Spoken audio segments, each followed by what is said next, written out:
I want to liven things up a little bit. You know, been sitting over there a while. But I want to thank Salina Country Club, Dave, for everything you've done. Scott, I've thanked you about 3 or 4 times already sitting down there with you, but thank you. I want to introduce my staff that's here. Matt Welch, our defensive coordinator, recruiting coordinator. Again, ugliest wife in America.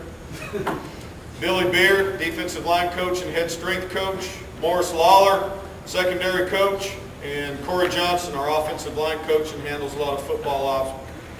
Those are the guys here with us. Now, we're going to have some new staff this year for our current staff. Wade Cargile's coming back to coach quarterbacks. He's been with us before in different roles. And Luke Schroeder, a lot of you know his daddy, Coach Schroeder, but Luke's coming back and he'll kind of take over, or he'll step in as an assistant offensive coordinator role a little bit for us. But I do want to do this. I know it's already been done once without him being here and once since he's walked in, but personally, Ted, I want to acknowledge a terrific honor for you. And I sent a note to you, probably didn't get it, but when you sent that note, you know, and it had College Football Hall of Fame, I got to tell you, I started crying. That's not, you know, big news because I'm a crybaby, but it sure meant a lot to me that you took the time. And I think if you don't know how much you mean to me, I'm telling you, I love you, and I appreciate all that you've done for me. And I look forward to you continuing to help me. All right? My friend, put your hands together for Coach Kessler.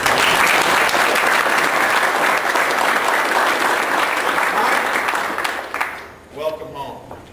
I've been in a similar situation. It feels good to come back home.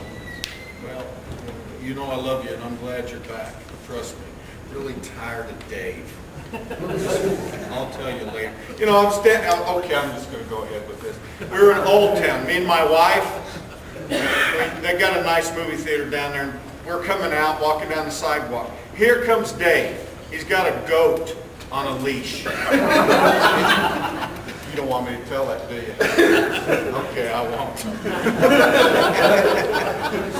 All right, let's get with it. Listen, we'll have 58 returners. Overall players, 42 lettermen, right now 52 newcomers. There's been some changes since our media guide went to print, which Drew and Scott, you both did a wonderful job with. Seniors, we'll have 20 seniors. We'll have 20 plus juniors, 20 plus sophomores. So we're built, and it's been a process, you know, that's taken some time, but over the last 5 years or so, that's kind of where we've been. We learned that from Coach Kessinger. One of the things that I learned is there's strength in seniors. And we certainly, like everybody up here, we try to have as many as you can. But it can be difficult. But we'll have 20 seniors, and we'll look forward to their leadership. And again, we'll have 20 juniors behind them. There's an obvious question with our quarterback situation. You know, the internet's a wonderful thing. Sometimes it's foolishness and it's annoying, but it does address some issues that, you know, I suppose it goes back to that old adage, any publicity's good, but sometimes I get irritated with it. Tim Rozelle won't return and quarterback our football team in the fall. Jamie Bristow's in. That's enough said. We've been in this situation before. We graduated good players or lost good players, as every coach up here has. We'll deal with it. We'll be fine. And we wish Tim well. Trust me when I tell you that. I love him to death, but we're moving on. He has. Offensively, we'll have 8 starters returning.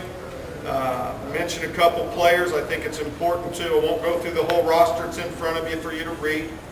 You know, the media guy takes some time and look at that because I'm not going to go kid by kid. But Quentin Benning's an offensive back that, you know, he stormed to the forefront we felt last year, and he's got 2 more years to play. And Quentin's a heck of a football player.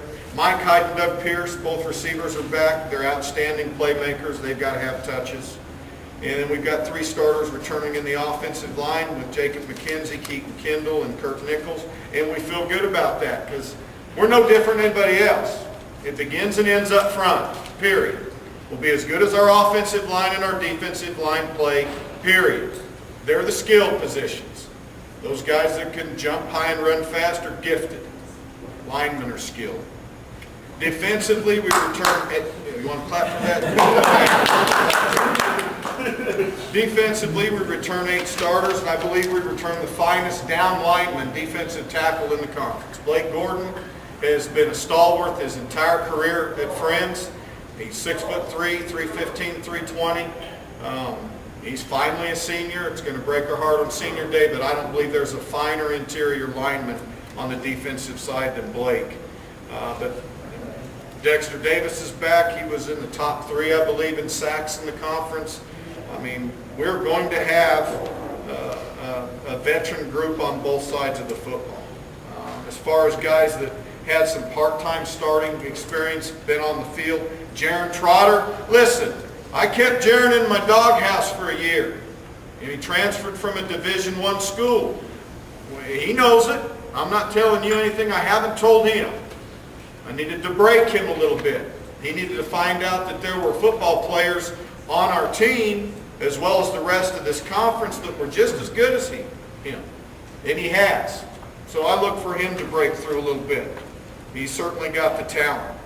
But as far as straight newcomers go, Stephen Bush from Hutch will come in, we hope, and start at center.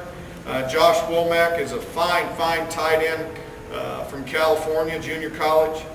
Defensively, Darius Warner, a defensive end that's come in and set and redshirted, is eligible now. So we'll see.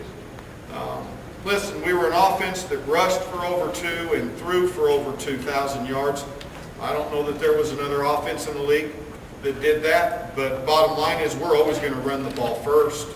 So nothing's going to change for us on that front. Defensively, we were number 1 defense in the conference, number 2, I believe, nationally. But it's simple. Coach Welch and his staff believe in alignment first defense. So 90% of it is being in the right place pre-snap. And then just go be players. Go be athletes. Get out of their way as a coach and let them play. So, again, we're not going away. We don't believe we are. But we were beaten by 2 very good football teams last year. And we were in some wars in between the first game and the last game. We don't expect anything less. But again, no one's going to have to send in the state militia to make us come out of the locker room. We're raring to go, just like everybody else is up here. Questions, Dave? Do you have a question? No. About that coach? Questions? Thank y'all.